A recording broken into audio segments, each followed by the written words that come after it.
Welcome to Influential Visions. Here we interview futuristic leaders who share their deep industry knowledge and business experience with you, ensuring you have your finger on the pulse and your eyes wide open. Here is your host, Nathaniel Schooler. It's great to see you again on a live video. I'm very excited actually about this series, and thank you so much for joining me. It's a pleasure. It's always a delight to chat with you, my lovely. Likewise. So you've inspired me, Kim, to do more content, put out some great content. And what was really interesting in particular about this series was, so I've got a friend in India called Pratik, and Pratik is a hacker. He's a penetration tester, an ethical hacker, and he's differently abled. So he's actually in a chair, but he uses a one-handed keyboard, and he's actually one of the most positive people that I have had the pleasure to speak with online. And he helped us with the International Imposter Syndrome Awareness Day, as I know you've spoken with Pratik yourself. And he really wants to return to the UK. So he said, look, I really want to go back to the UK and blah, blah, blah. And he was a bit depressed. And so we had a conversation, and I said, I tell you what, why don't you help me with this podcast, and you can come on and be a guest host. So we are going to be launching this new series. It's about jobs in technology in particular, and Pratik will be appearing as a guest host,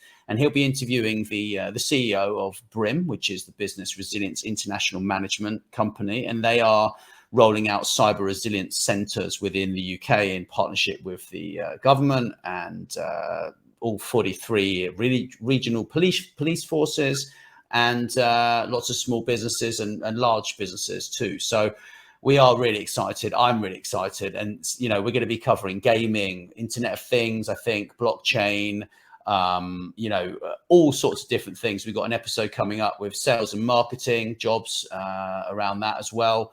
I think jobs are changing. According to MIT Technology Review, we've got this massive productivity revolution that is basically happening for the people that are embracing it. For the people that are not embracing it, I think it's good to revisit what's actually going on in the world, to be honest. Cool. It sounds like it's going to be a great series, because I think there's so many things that are going on, and people right now are really giving thought, aren't they, to what next for them. And today's a great example. We are exiting the very end of the first 6 months of 2022. So now is a great time to have a look at, are you where you expected to be this year? Is this what you expected to be doing? And if not, what can you do differently now to ensure that you are doing what you want to be doing by the end of 2022?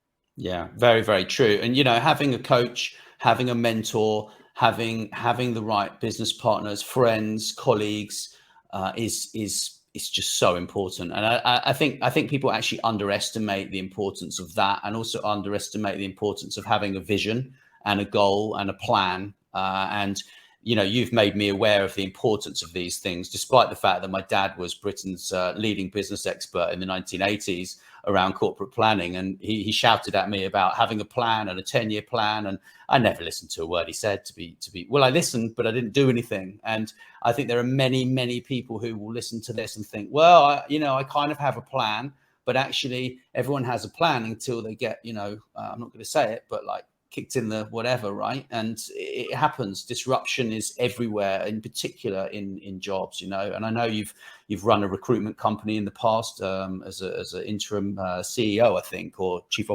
operations? I forget. So you were MD, yeah. So a lot about recruitment as well, managing teams of a couple thousand people, 2,500 people, I think, in one of your businesses that you work for. So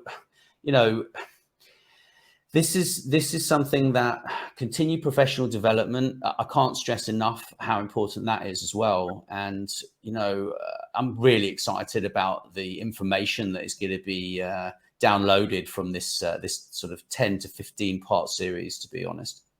It should be really good. And you're so right about the importance of having a goal and having a defined and written down goal. They're the most crucial things. There was a study done by Harvard Business School, and they identified that of 100% of the people that they interviewed, that only 13% had actually got a goal knew what it was that they wanted to do. And only 3% of them had got it written down with some kind of action plan, even if it was a terrible action plan, even if the action plan stood no chance of achieving the goal, but they had gone as far as writing it down and creating some steps that they thought that they could take to move them from where they are to where they want to go. And when they came back and looked at those participants 12 months later, the 3% had outperformed the next closest cohort tenfold. It just shows the power, and the reason that it works, it's based on neuroscience, so it's not just based on us thinking about it, is the fact that actually our subconscious brain needs to know where we're going. If we think about it like a GPS, if we don't tell it where it's going, it's not going to know what's important to us, and we're highly unlikely to get there. So we have to be able to say to it, this is where I'm going, this is what's important to me, because what that allows your subconscious brain to do is to start looking for those opportunities. We've all had those moments, haven't we, where maybe we are thinking about buying a car and all we can see everywhere we go is the car we want. It's like all over the place. It's not because there's any more of them around. It's not because there's suddenly been an influx of people that suddenly want the same car as us. It's because our subconscious brain knows it's important to us. It knows it's what we're thinking about, and therefore it actively looks for opportunities to give us what we want, because that is scientifically proven how our brains work. What we think about, we become. So if I can give anybody any advice, it is have that goal. I'm on the middle of a challenge, pushing myself to do things differently so that I can continue to grow. And one of those has been taking my own medicine, writing my goal down, and then every day writing down the 1 or 2 things I can do today that are going to progress me towards my goal. And some of them have worked and some of them haven't worked. Some of them have been epic failures. But I look at those failures and go, okay, why didn't it work? What was it, the whole thing that didn't work or a little bit of it? Is there something that I could do slightly differently? And I think if we can open our minds from judging to curiosity. So I'm dreadful for judging myself, going, well, that's stupid, Kim, that was definitely never going to work. To instead being curious, okay, why did I think that was going to work? Why hadn't I considered this potential outcome? What's that making me feel? Because that's what I do for other people. I use curiosity rather than judgment, but turning that in on yourself, it's amazing what that does to change your psyche and how you show up in the world. Well, I think working with you the last couple of years has been absolutely transformational in my vision for my life and the vision for our business and what we want to do. But something really profound happened last week. I don't know what you actually said to me now, thinking about it, but so over the past few years, I've been if a lot of things come to me, I say yes to everything, right? And this I discovered, last week was just I knew it was a massive challenge. You knew it was a massive challenge, but I never managed to tackle it. And my late mentor, Mike Briarcliffe, he used to say something like, focus is about what you don't do, right? But last week you said something to me that was absolutely profound, and it changed the way that I kind of looked at everything. And now, if something is going to take too much of my bandwidth, too much of my resource, I'm going to just say no. And I will say no brutally, I'm afraid. And that's just the way that it is. And unfortunately, but then there is also a natural development time. So if that thing is interesting and it looks like it can be beneficial to the business, we can always come back to it at a later stage, which I think is also equally important, But when it comes to starting at the beginning, right? Like some people watching this, they may be refugees, they may be out of work, they may want to change jobs, they may want to become an entrepreneur, launch their own business, create some income so they don't have to work very hard. They may want to become CEO in 10 years time, right? So we cover the whole spectrum from people who are wanting career change through to people who are very, very experienced and maybe towards the end of their careers as well. So what would you say, Kim, to yourself if you went back 20 years? What advice would you kind of give yourself? I know you asked this question to a lot of people, so I'm sorry to flip it on you. But I know you're going to have a great answer for it. That's why I asked you, to be fair. So my advice would be start with the end in mind. I got too hung up over the years, starting where I am and getting overwhelmed because I couldn't see how I'd get from where I am to where I really wanted to be. So instead, I reduced my dream. I brought it into an area that I could control and could see. That doesn't work. You've got to start with that end in mind. The big audacious goal, the thing that you think could never ever happen. We were talking about this last night when I was on the show with Zondra, and I think, if you'd have told me 20 years ago, 2 years ago, 2 months ago, that I would end up having a TV show, doing a collaboration with an international award-winning TV channel, be writing my 6th book, be doing a TED talk, I would have thought that you'd been at the happy pills. What on earth are you talking about? That's just never going to happen. But actually, what I started to do is go back and say, what would I really like to do? And what I really want to be able to do is help others. And I want to help as many others as I possibly can.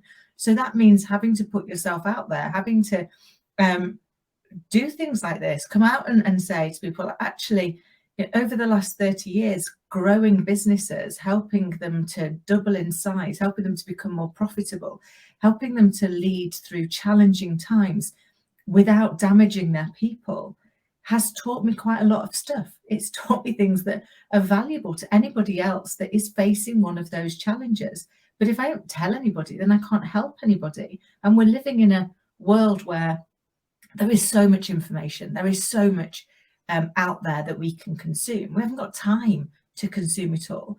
As I say to clients all of the time, it might only take you 10 minutes, but it's taken you 30 years to be able to do it in 10 minutes. So don't undervalue what it is that you do, because what you can say to me is, here's the book. You can read the whole book if you want to. Or I can tell you the main 2 or 3 takeaways, the ones that are going to be really impactful, the things that are going to make you think. And that's one of the reasons why at the minute I'm in the middle of my 30-day challenge on a quote and a question, because that's how I've lived my life for as long as I can remember, is to start every day with what quote inspires me to have the right mindset today.